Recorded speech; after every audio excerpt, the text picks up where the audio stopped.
Thank you all very much. And I want to thank our panelists here. Today we have a really dynamic group here of individuals that are working very hard in our system at multiple levels.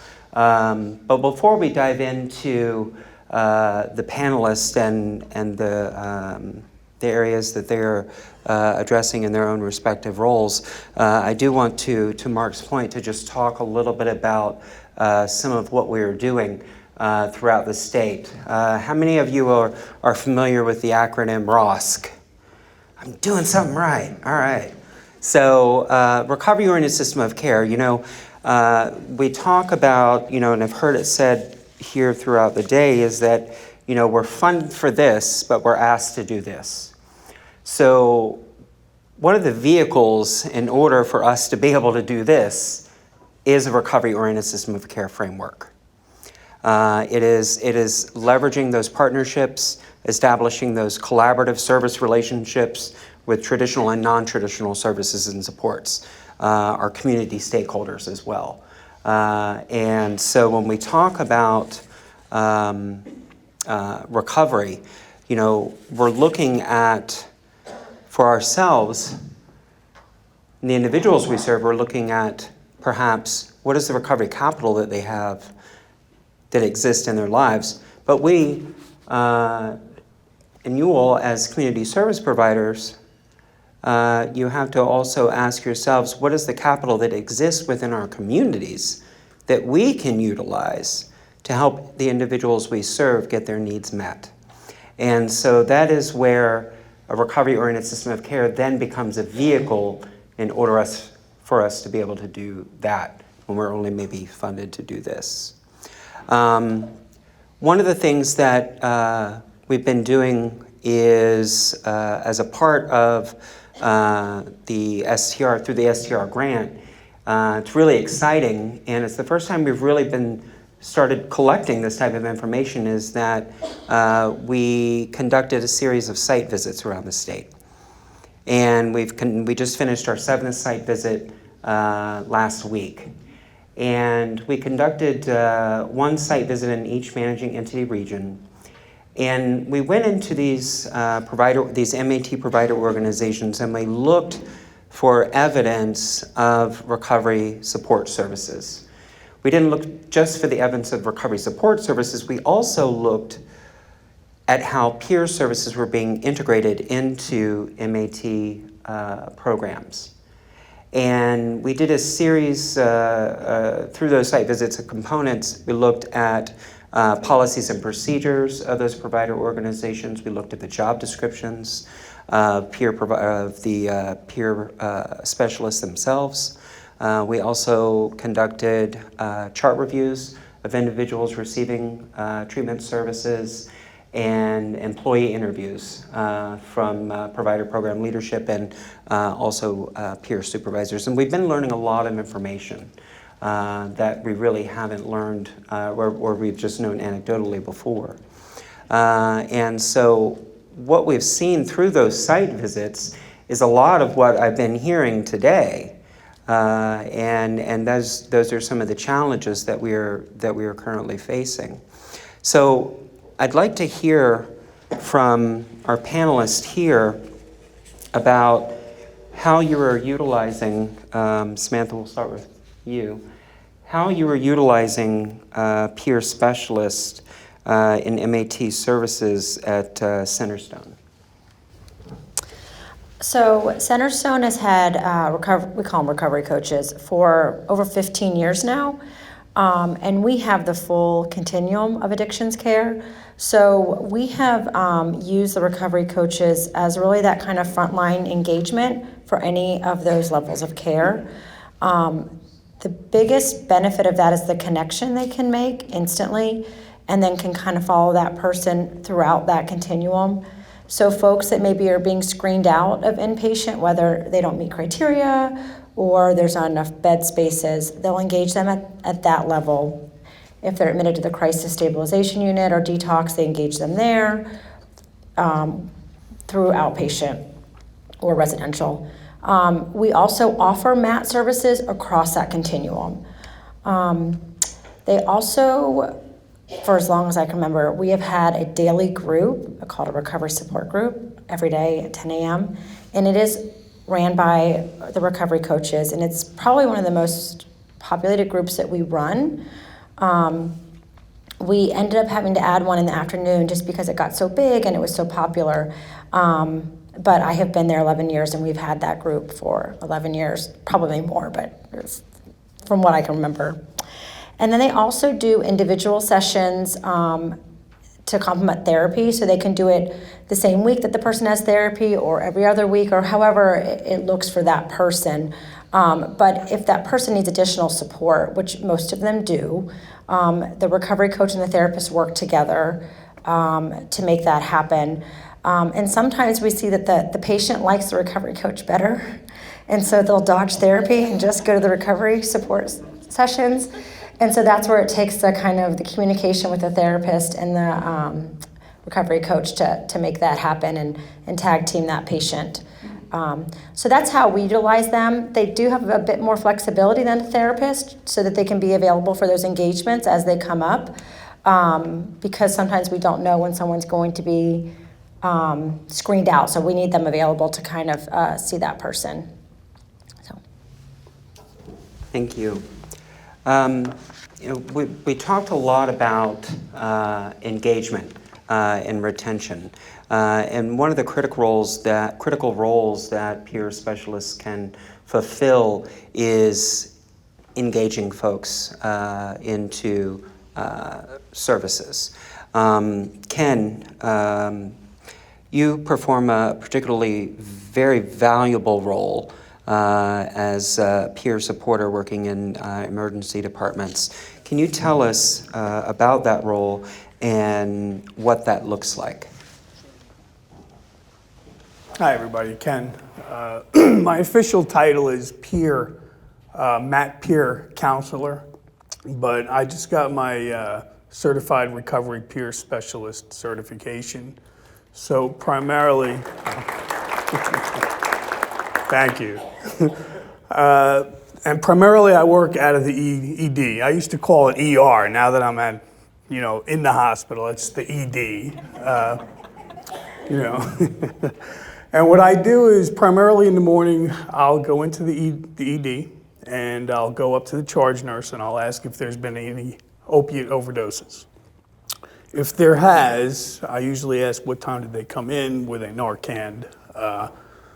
And it depends on the timing, of course. But what I want to do in PAR is basically get this person stabilized so we can get them to the point of being at a MAT clinic, preferably Operation PAR, MAPS. And fortunately, I was a counselor for the past year in the MAP clinic. So I have that experience in addition to what I'm doing now. I love this job now because when I was the counselor, I was not able to say I'm in recovery. Now I can, and this way it gives them that added hope. Whereas they were discussed earlier today, people that aren't in recovery, it can be a more difficult bond. So primarily that's my function. If nobody's in the ED, I'll go up to the psych ER or to the psych ED or the psych units trying to find somebody. But I'm always open to at least help anybody into recovery, but primarily the function is the MAT, the opiate. That's what the funding is for, I know there was going to be a question about some kind of difficulties. Thank God, over the past 7 months, some of the ER doctors have been coming around to using buprenorphine.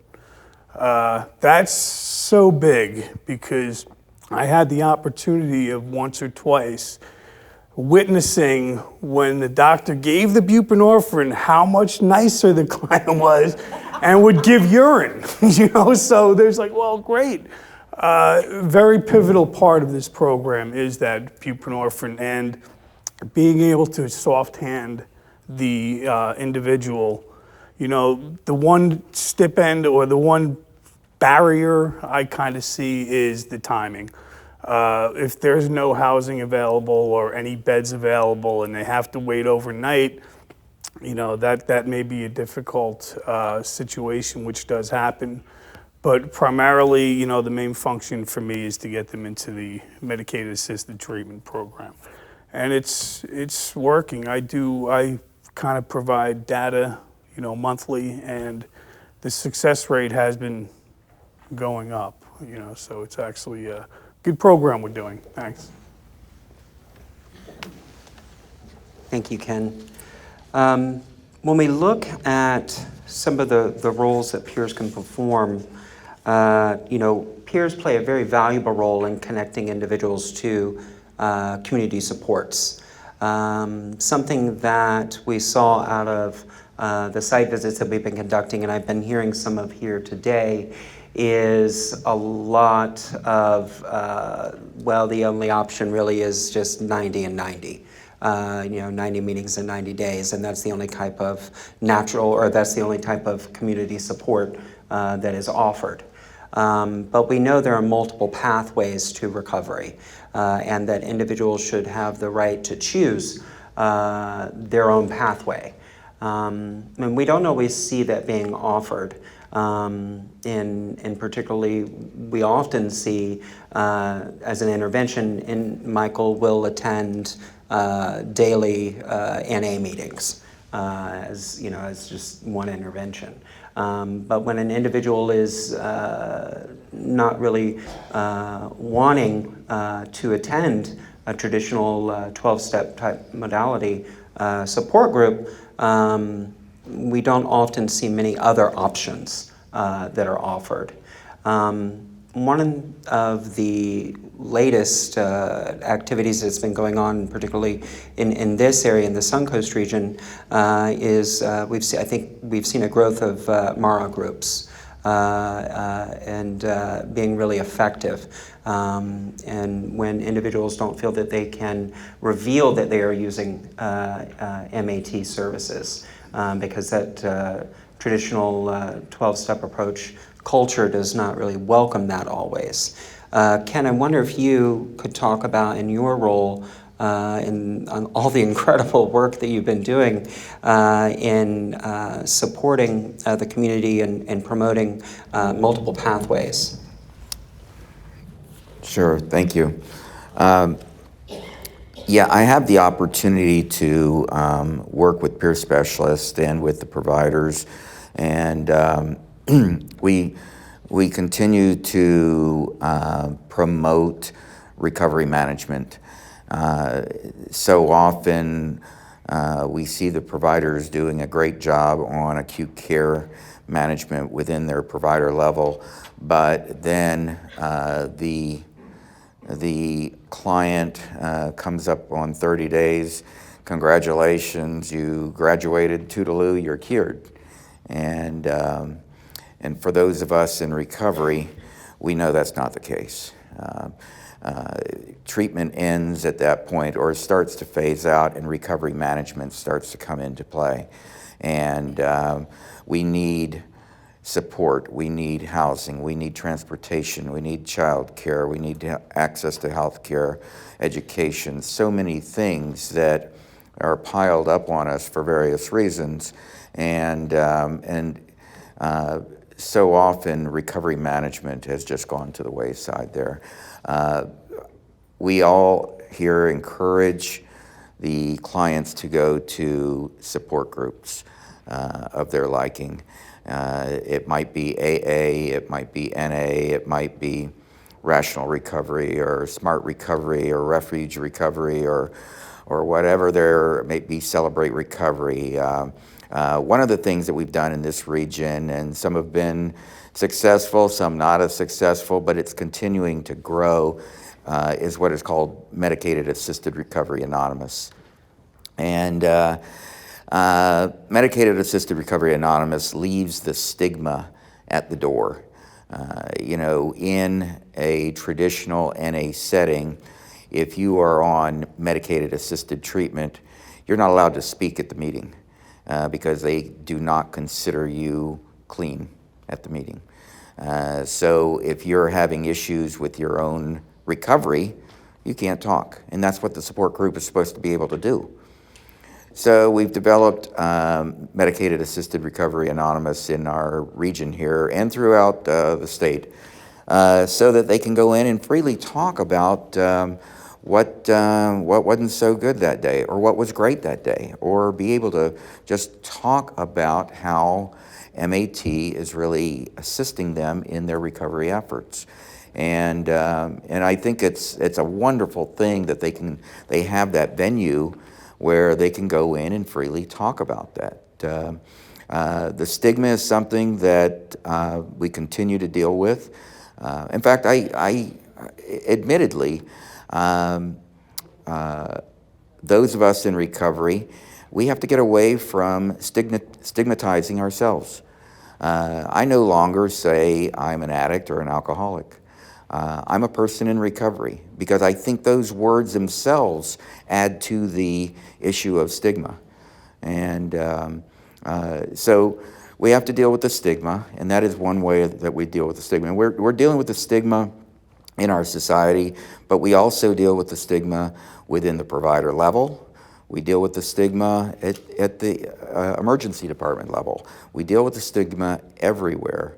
And as I heard Mark say earlier today, it's finally out in the open, and we can all start talking about this and having dialogue about the stigma and where we go and how we develop our recovery management, and continue to improve the utilization of peer specialists in our provider levels. Thank you. Thank you, Ken. One of the challenges that we see is when it comes to the integration of peer recovery support services. As we all know, peers do not provide clinical services, but we ask peers to work in a clinical type setting. And that often is incongruent with the way that peers approach and provide the types of supports that they do provide. Michael, I wonder if you could talk about Operation PAR and your approach, and how PAR has approached this integration of peer services. Hi, everybody. I'm Mike with Operation PAR. So I've been with PAR for 10 years, and in the last 3 years specifically, I've seen us kind of embrace the peer specialist. I believe we have one in outpatient right now. We have Ken that's doing the work in the emergency department, and we have another one in detox. And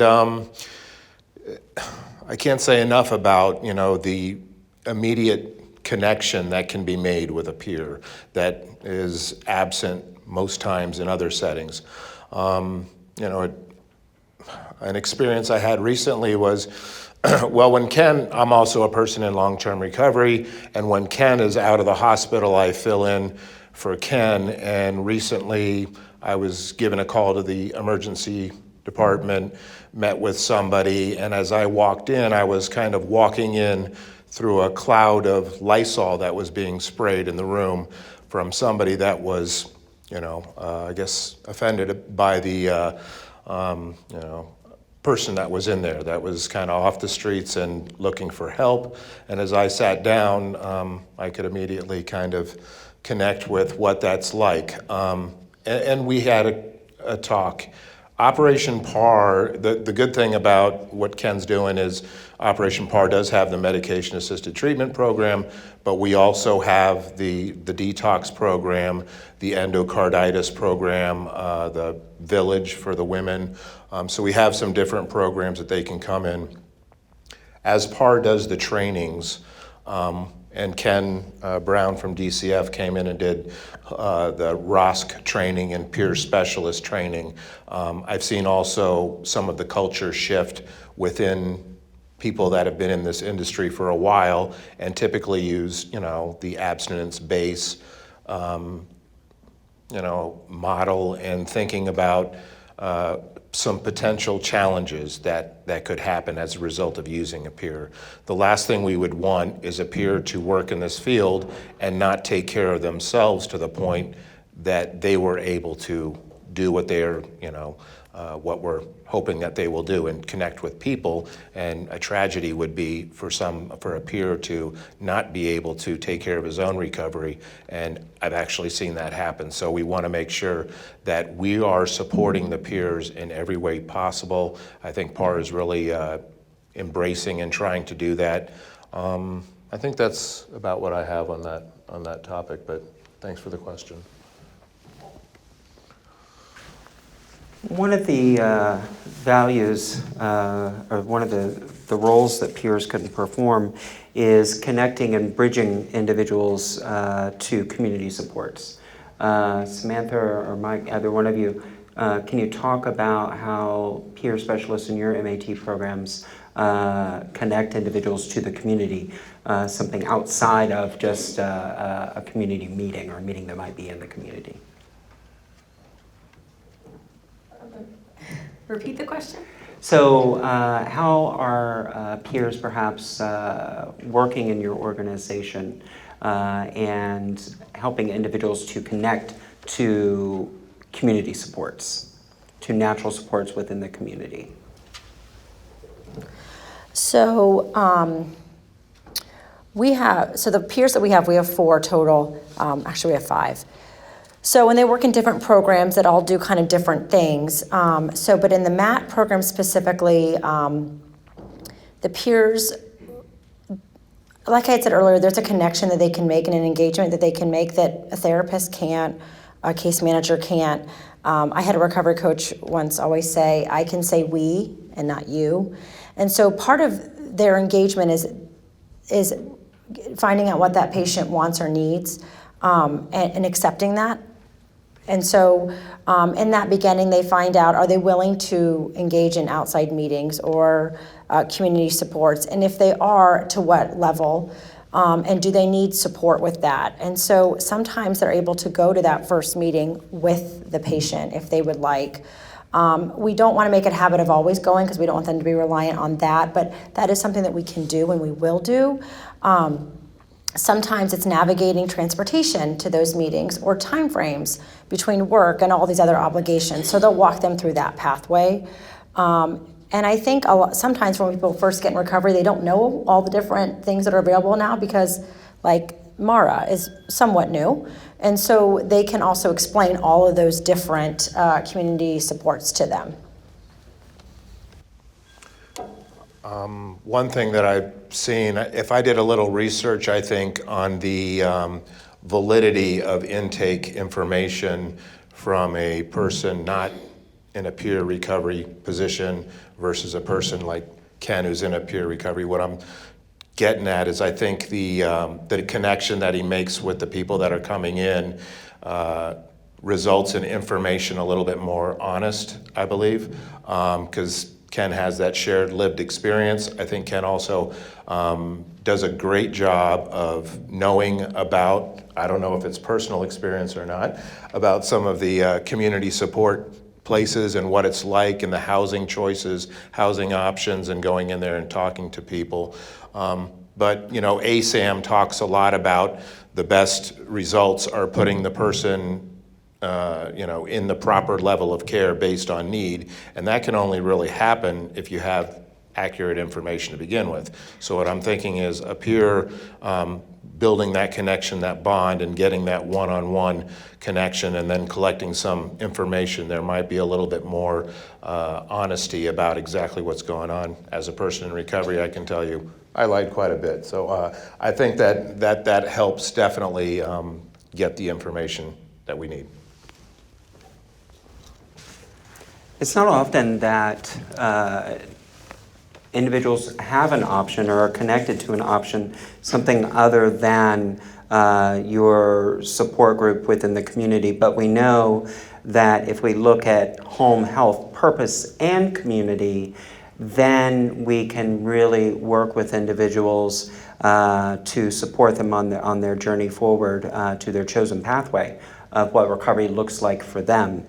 One of the things that we're working on statewide, but Ken has been particularly focused in his role in this area, is the work that we are doing in partnership with FADAA and their grant through the Aetna Foundation through establishing recovery community organizations. We as the department have developed a relationship partnership with Faces and Voices of Recovery and the Peer Support Coalition of Florida. And so we're all working very closely together in a coordinated fashion to create and establish and identify and support additional recovery community organizations. And Ken, I just wonder if you could speak a little bit to the value of recovery community organizations, because these are peer-run, peer-operated organizations, peer-governed organizations. And so when we talk about increasing a community's recovery capital and menu of options and choice for individuals to choose for services, this is one of those conduits or avenues that individuals might choose. And beyond just initial MAT services, it might be that a recovery community organization or an RCO becomes a supportive service to the individual after they leave the traditional MAT type treatment service itself. So Ken, could you talk a little bit about that, about RCOs? Sure. How long do I have? Not long. Okay. So, yes, thank you. So we're developing within the Suncoast region here 3 recovery community organizations. And the recovery community organizations, as Wes said, is an organization, it's a nonprofit entity that is operated by at least 51% of people in recovery. We're doing this in collaboration with FADAA. Right now we've got 3 in development in this region. One is down in Fort Myers, one is in Pasco County, and one is in Hillsborough County. And the idea is the community comes together and decides what are the needs of that community. And for each community, it's going to be a little different. And yes, I know housing is right there at the top on almost everyone, but sometimes that will vary by community to community, what is the absolute need for recovery. So the RCO will work in collaboration and in partnership with the provider level.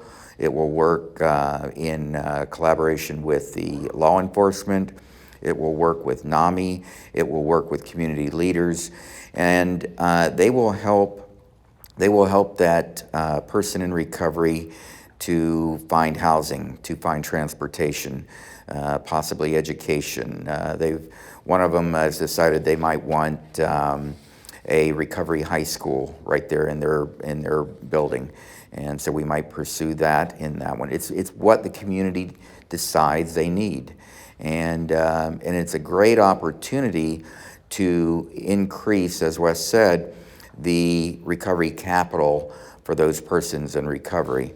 As I said before, we've in the past focused so much on acute care, and then recovery capital seems to be a second thought, where if we can keep people in recovery, it's a lot easier than getting them back into recovery. And by hopes of increasing their recovery capital, we will reduce that recidivism of going back to the hospitals over and over again, going back to the provider level over and over and over again. And I think we've got 8 new RCOs in development across the state of Florida, and 3 of them, I'm happy to say, are right here in the Suncoast region. You know, one of the other things that's really cool about this whole thing is in Florida, 2 years ago, we had 2 RCOs barely in development. And now we've got 2 in South Florida that are getting ready to go for certification, and we got another 8 in development. We, years ago, created a thing called a 501c3 called Floridians for Recovery, and we're hoping that can become the mechanism for the statewide RCOs, and as they develop, they get a seat on that organization, and they can drive the statewide voice about recovery. Because I have to tell you, what we are missing, dramatically missing, is being able to take that voice and mobilize it to get resources to support recovery across Florida, to get recovery policies across Florida, to get, we talk about how long it takes to get a piece of legislation through. We've been trying to change the language on background screening for 3 full years, actually 5 years, 3 with legislation, and we can't get it through. And I would have to tell you, if we had 50,000 people in Florida that are in recovery saying, I elect you, vote on this piece of legislation, we wouldn't be sitting here having people have to go a whole year going up to New York to find the record for their marijuana arrest from 42 years ago so that they can then take it to the agency and say, oh, here, I'm a good person. I mean, that's the kind of stuff we have to address, we're trying to address, and the voices of recovery is what's going to help that happen. So can we give these guys a round of applause and thank them very much?